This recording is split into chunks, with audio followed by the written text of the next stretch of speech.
There's an interesting new development in today's rock and roll, and it's a story that I'm really keeping my eye on. Black Country New Road. It's a very increasingly popular kind of post-punk experimental rock band out of Cambridge, England. They are 2 albums in and they are now dropping their 3rd album, Forever Howlong. And what makes this so interesting is that this is going to be their first album without their lead vocalist, Isaac Wood. He left the band after 2 very successful, especially for an upstart rock band, 2 very critically acclaimed albums. Isaac Wood left the band in 2022. This was a bit of a stunner because Black Country New Road kind of came out of nowhere, and all of a sudden you see them dropping their debut album For the First Time, and you saw For the First Time critically get super high reviews, and it landed on a lot of those best albums of 2021 lists. It was number 1 on Loud and Quiet. It was number 5 on DIY. It made like the top 40. I think it was number 40 in both Paste and NME. It cracked the top 50 in The Guardian and Consequence of Sound. So it became a damn, who the hell is this band?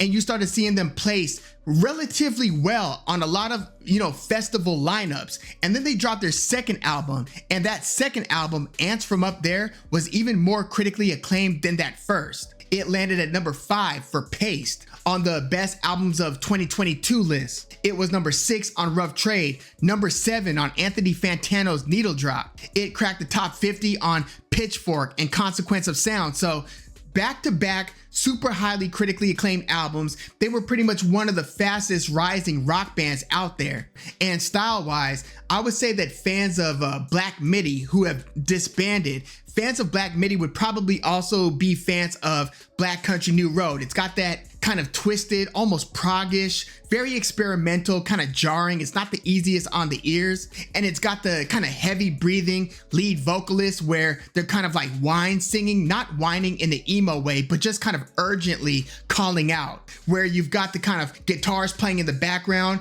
The music starts to kind of build urgency wise, and it's a little bit intense.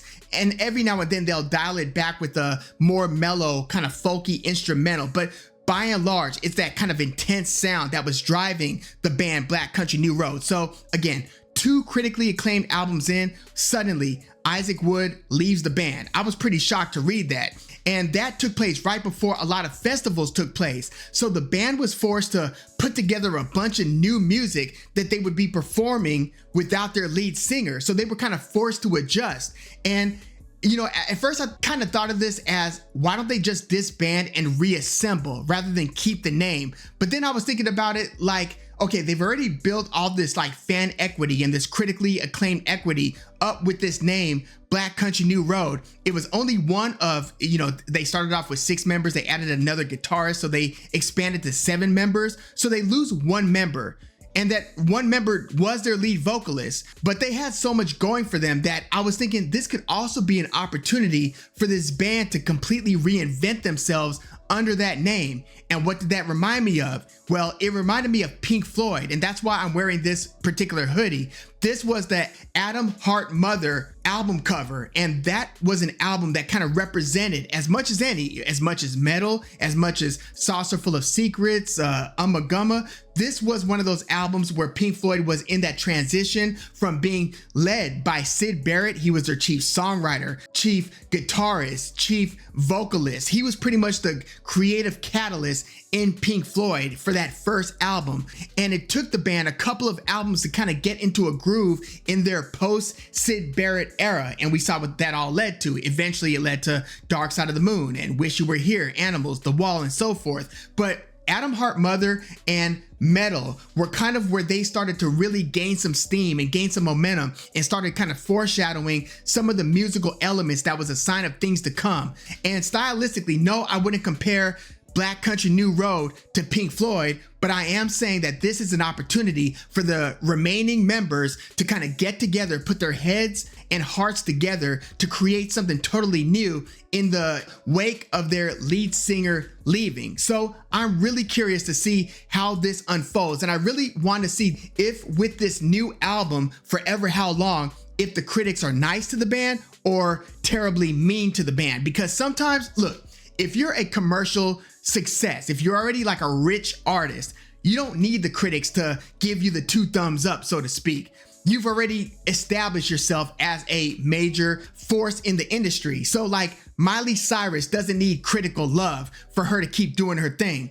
If you're a lesser artist, the critics matter much, much more. I mean, the critical acclaim was a big reason why the reputation of Black Country New Road grew the way that it did. So we'll see if this first post Isaac Wood album for the band gets critical love or if it gets panned by the critics. So far, it looks like they're gonna be above that 8.0 or 80 mark, Metacritic wise. So that's some early good news. And if you're wondering how they are picking up the slack of Isaac Wood leaving the band, well, the three females in the group, Tyler Hyde, Georgia Ellery, and May Kershaw, the three of them are going to be handling the songwriting and vocalist duties. And according to, the band members, it sounds like the three of them have very different backgrounds and perspectives.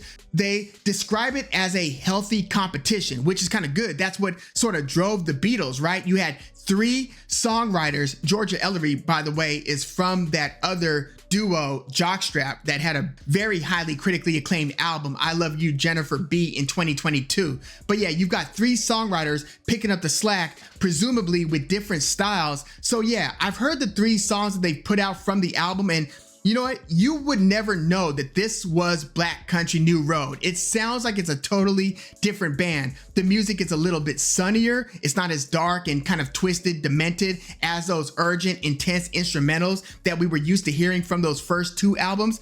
These new three songs that I heard, they kind of have a poppier edge. The songs are Besties, Happy Birthday, and For the Cold Country. A little poppier, a little sunnier. And again, they all have female lead vocalists rather than having Isaac Wood with that very distinct style that really gave the band a lot of its character. So you kind of have to destroy and rebuild. It just sounds like a different band. So yeah, I'm really curious to see how this album comes together and again, how it's going to be treated by the critics. But yeah, I'm going to give it a listen. Let me know your thoughts on Black Country New Road. Did you like those first two albums? Like, this sound isn't for everybody, but depending on whether or not you were into those first two albums, a total overhaul and a new direction in the sound could be a good thing or a bad thing. I kind of like Black Country New Road. Like, I didn't like them as much as I like, what's another kind of pop punk, or should I say post punk, pop punk, like Parquet Courts. I really like Parquet Courts even more than I like